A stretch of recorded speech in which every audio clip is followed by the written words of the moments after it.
नमस्कार। देश के 1 करोड़ से ज़्यादा कर्मचारी और 75 लाख से भी ज़्यादा पेंशन धारकों के लिए इस वक्त की बहुत ही बड़ी और इम्पोर्टेंट खबरें निकलकर सामने आ रही है। जब दोस्तों पहली बड़ी खबर की बात करें तो क्या आप सभी की पेंशन में बढ़ोतरी होने वाली है। इसको लेकर कर्मचारी भविष्य निधि संगठन यानी कि ईपीएफओ बड़ी बदलाव कर रहा है। बोर्ड की बैठक में दोस्तों इसको लेकर कई फैसलों पर आप सभी के लिए चर्चा हो चुकी है। तो ईपीएफओ ने क्या बड़ा बदलाव किया है और बोर्ड की बैठक में कौन कौन से फैसलों पर चर्चा हुई, क्या इससे आप सभी की पेंशन बढ़ने वाली है, इसको लेकर दोस्तों आज की इस वीडियो के अंदर बात करेंगे। साथ ही साथ बात करने वाले हैं ईपीएफओ के मेंबर्स हैं तो कृपया आप ध्यान दीजिए।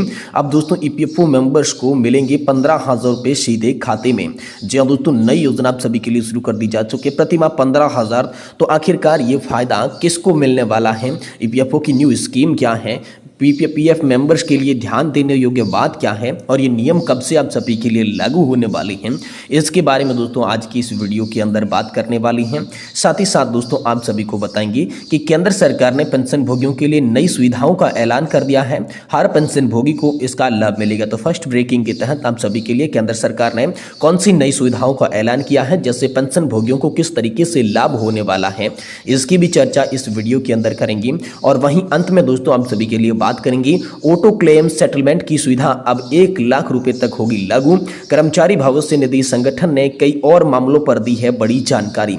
ऑटो क्लेम के साथ साथ ईपीएफओ ने कई और बड़े मामलों को लेकर आप सभी के लिए बेहद इंपोर्टेंट अपडेट दे दी है। तो ये भी दोस्तों हम इस वीडियो के अंदर जानेंगे। इसलिए आप सभी से निवेदन करते हैं कि दोस्तों वीडियो को आप लास्ट तक देखिएगा और चैनल पर नए हैं तो हमारे चैनल को सब्सक्राइब करके पास ही बने बेल आइकॉन को ऑल पे जरूर सेलेक्ट कर दें, ताकि पेंशन धारकों से जुड़ी हर छोटी बड़ी खबर आपको सही सटीक और तथ्यों पर आधारित सबसे पहले देखने को मिल सके। तो चलिए आज की इस वीडियो के अंदर संपूर्ण खबरों को विस्तार से जानते हैं, जिसमें सबसे पहली बड़ी खबर की बात करें तो क्या बढ़ेगी आप सभी की पेंशन। ईपीएफओ ने यहां पर बड़ी बदलाव किए हैं। बोर्ड की बैठक में कई फैसलों पर आप सभी के लिए चर्चा हो सकती है।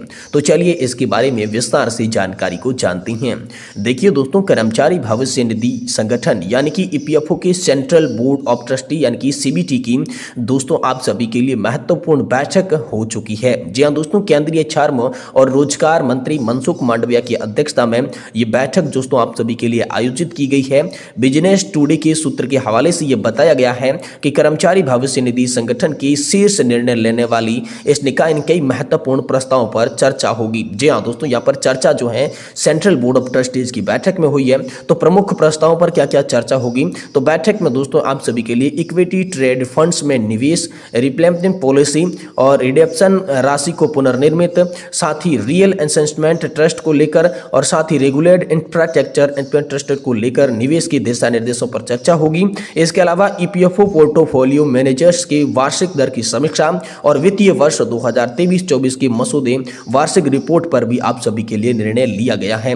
वहीं दोस्तों आप सभी की वार्षिक प्रदर्शन और उच्च पेंशन पर सुप्रीम कोर्ट के फैसले की बात करें तो ईपीएफओ के पोर्टफोलियो मैनेजर्स के वार्षिक प्रदर्शन की समीक्षा और वित्तीय वर्ष 2023-24 की वार्षिक रिपोर्ट के मसौदे को मंजूरी देने पर बोर्ड की बैठक में विचार हुआ। इसी के साथ ही सुप्रीम कोर्ट द्वारा उच्च पेंशन पर दिए गए फैसले इंप्लीमेंटेशन स्टेटस भी दोस्तों आप सभी के लिए बड़ी चर्चा सेंट्रल बोर्ड ऑफ ट्रस्टीज पर की गई। वही दोस्तों ईपीएस योगदान बढ़ाने के प्रस्ताव को लेकर बात करें तो पीटीआई रिपोर्ट के अनुसार श्रम मंत्रालय कर्मचारी पेंशन योजना 1995 में बदलाव की योजना बना रहा है। इसमें सदस्यों को अपनी पेंशन की राशि वृद्धि के लिए अधिक योगदान करने की अनुमति दी जा सकती है। वर्तमान में ईपीएफओ सदस्य अपनी बेसिक सैलरी का 12% ईपीएस खाते में योगदान करता है। प्रस्ताव के अनुसार यदि सदस्य अपने ईपीएस 95 खाते में अधिक योगदान करेगा तो उन्हें रिटायरमेंट के बाद अधिक पेंशन का लाभ देखने को मिलेगा। ये तमाम मुद्दों पर दोस्तों सेंट्रल बोर्ड ऑफ ट्रस्टीज की बैठक में चर्चा हुई, क्योंकि सेंट्रल बोर्ड ऑफ ट्रस्टीज दोस्तों ईपीएफओ की शीर्ष निर्णय लेने वाली संस्था है, शीर्ष निकाय है। उन्होंने ये बड़ा फैसला किया है। तो सेंट्रल बोर्ड ऑफ ट्रस्टीज की मीटिंग के तहत आप सभी के लिए बड़ी खबर ये निकलकर सामने आ चुकी है। वहीं दोस्तों अगली बड़ी खबर की बात करें तो आप सभी ईपीएफओ के मेंबर्स के लिए ध्यान देने योग्य बात है। अब दोस्तों ईपीएफओ जो है नई योजना शुरुआत करने जा रहा है। अब मेंबर्स को जो है 15,000 रुपये सीधे उनके खाते में देखने को मिलेंगी। तो ये जो है दोस्तों अब इनके लिए कुछ ही दिनों का टाइम बचा हुआ है। दोस्तों नए साल से ये आप सभी के लिए लागू होने वाली है। तो चलिए इसके बारे में विस्तार से बात करेंगे कि प्रतिमाह 15,000 रुपये का फायदा किसको और कैसे कैसे होने वाला है, इसको लेकर आखिरकार आप सभी के लिए क्या इंपॉर्टेंट और महत्वपूर्ण खबर ईपीएफओ के द्वारा निकालकर आप सभी के लिए आ चुकी है। चलिए इसके बारे में विस्तार से जानकारी जानते हैं, लेकिन वीडियो आप लास्ट तक देखिएगा। पेंशन धारकों कर्मचारी भविष्य निधि संगठन हमेशा से अपने सदस्यों के हित में नई नई कदम उठाता रहा है। हाल ही में सोशल मीडिया पर खबर वायरल हो रही है जिसमें दावा किया जा रहा है कि ईपीएफओ एक नई योजना शुरुआत कर रहा है जिसके तहत मेंबर्स को सीधे उनके खाते में 15,000 रुपए मिलेंगे। ये खबर कई लोगों के लिए आश्चर्यजनक और उत्साहजनक लग सकती है, लेकिन क्या खबर सच है? क्या वाकई में ईपीएफओ अपने सदस्यों की इतनी राशि बढ़ाकर दे सकता है? इस वीडियो के अंदर दावे की सच्चाई जानने की कोशिश करेंगे। ईपीएफओ की वर्तमान स्थिति के बारे में विस्तार से जानेंगे, साथ ही ये भी समझेंगे कि ईपीएफओ अपने सदस्यों के लिए किस तरह से काम करता है और उनकी भविष्य सुरक्षा को कैसे मदद मिलती है। तो दोस्तों योजना की बात करें तो ईपीएफओ सदस्य लाभ योजना का लाभ बताया जा रहा है और ईपीएफओ के सभी पंजीकृत जो सदस्य हैं उनको लाभ मिलेगा और सदस्यों की वित्तीय सुरक्षा को प्रदान किया जाएगा। ये इसका मुख्य उद्देश्य है। इसमें लाभ की बात करें तो पेंशन और बीमा जैसे विभिन्न लाभ अब सभी को देखने को मिलेंगे। अब न्यूनतम योगदान की अवधि इसके तहत 10 वर्ष की बताई गई है और अधिकतम योगदान की सीमा 15,000 रुपए प्रति माह बताई गई है।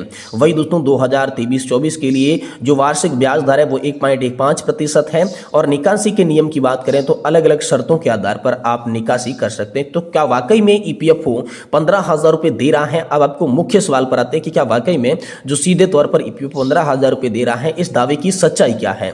तो ईपीएफओ ने ऐसी कोई नई योजना की शुरुआत नहीं की है कि जिससे सदस्यों को सीधे 15,000 रुपए दिए जा सके।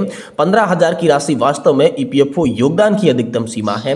कर्मचारी नियोक्ता दोनों मिलकर अधिकतम यहाँ पर जो है 15,000 रुपए तक ही योगदान दे सकते हैं। तो ये जरूरी है आप सभी के लिए जानना। वही दोस्तों ईपीएफओ की नई पहल और सुधार के बारे में बात करें तो यहाँ पर ईपीएफओ लगातार अपनी सेवाओं में सुधार कर रहा है और नई तकनीकियों का इस्तेमाल कर रहा है ताकि सदस्यों को बेहतर सुरक्षा मिल सके, जिसमें डिजिटल सत्यापन, यूएन यूनिवर्सल अकाउंट नंबर, साथ ही ई नामांकन, उमंग ऐप के माध्यम से ईपीएस से जुड़ी सेवाओं का लाभ। वही व्हाट्सएप सेवा यानी कि ईपीएफओ ने व्हाट्सएप पर भी एक चैट बॉक्स शुरुआत की जो सदस्य अपने सवालों के जवाब जो है वहां से पा सकते हैं। तो ये नए सुधार किए हैं, लेकिन अफवाहों पर आप बिल्कुल भी ध्यान नहीं दें। आप सभी के लिए जो है 15,000 रुपए प्रति माह की यहाँ पर जो है आप सभी को लाभ नहीं होगा। ये अधिकतम सीमा के बारे में यहाँ पर बात आप सभी के लिए बताई जा रही है। वहीं दोस्तों केंद्र सरकार ने पेंशन भोगियों के लिए नई सुविधाओं का ऐलान किया है। अब हर पेंशन भोगी को इसका लाभ मिलेगा। तो फर्स्ट ब्रेकिंग के तहत आप सभी के लिए बड़ी खबर आई है। केंद्र सरकार ने पेंशन भोगियों के हित में कई नए निर्देश जारी किए हैं, जिसमें लाइफ सर्टिफिकेट जमा करने की प्रक्रिया को सरल बनाना, पेंशन का समय पर भुगतान सुनिश्चित करना और हेल्पलाइन नंबर के माध्यम से शिकायतों का समाधान करना शामिल है। ये कदम पेंशन भोगियों को बड़ी राहत प्रदान करेगा और उनकी सुविधाओं में इजाफा दोस्तों करेगा। सरकार ने सभी बैंकों के लिए भी निर्देश दे दिए हैं कि पेंशन धारक अब किसी भी नजदीक शाखा में जाकर अपना लाइफ सर्टिफिकेट जमा कर सकते थे। तो आपकी ये जो वैधता है वो पूरी हो चुकी है। वही दोस्तों सीजीएचएस लाभार्थियों के लिए विशेष ध्यान देने योग्य बात है। केंद्रीय स्वास्थ्य सेवा योजना यानी कि सीजीएचएस के अंतर्गत पेंशन भोगियों को बेहतर इलाज की सुविधा दी जाएगी। सरकार ने निर्देश जारी किए हैं कि डॉक्टरों को पेंशन भोगियों के साथ सम्मानजनक व्यवहार करना अनिवार्य हो जाएगा। वहीं पेंशन का समय पर भुगतान हो, इसके लिए दोस्तों पेंशन भुगतान में देरी को रोकने के लिए केंद्र सरकार ने बैंकों को निर्देश दिए हैं कि वे पीपीओ की ऑनलाइन कॉपी मिलने का यहाँ पर जो है तुरंत भुगतान कर दें। मैनुअल कॉपी का उन्हें अब इंतजार नहीं करना पड़ेगा। और वहीं कर्नाटक हाईकोर्ट का भी आप सभी के लिए बड़ा फैसला आया है। हाईकोर्ट ने भी यह स्पष्ट कर दिया है कि लाइफ सर्टिफिकेट जमा न होने पर पेंशन को रोका नहीं जा सकता। बैंकों को पेंशन भोगी की समस्याओं को समझने और समाधान करने का दायित्व है, इसलिए डायरेक्ट आप पेंशन को रोक नहीं सकते। पेंशन भोगी किस स्थिति में है, वो आखिरकार लाइफ सर्टिफिकेट क्यों नहीं जमा कर पाया है, ये बैंकों का दायित्व है कि वो पता लगाएं। अगर पेंशन भोगी वास्तव में लाइफ सर्टिफिकेट जमा करने में असमर्थ है और वह जीवित है तो ये बैंक का कर्तव्य बनता है कि वह उसके घर जाकर या किसी भी माध्यम से उनका लाइफ सर्टिफिकेट जमा करवाएं। ये पेंशन भोगियों की शिकायतें जो है वो बार बार मिल रही थी। इसी को देखते हुए कर्नाटक हाईकोर्ट ने यह बड़ा फैसला लिया और सभी बैंकों को जो है पेंशन भोगियों की समस्या को समझने और समाधान करने के दायित्व को समझाते हुए उन्हें यहाँ पर जो है बड़े निर्देश जारी कर दिए जा चुके हैं।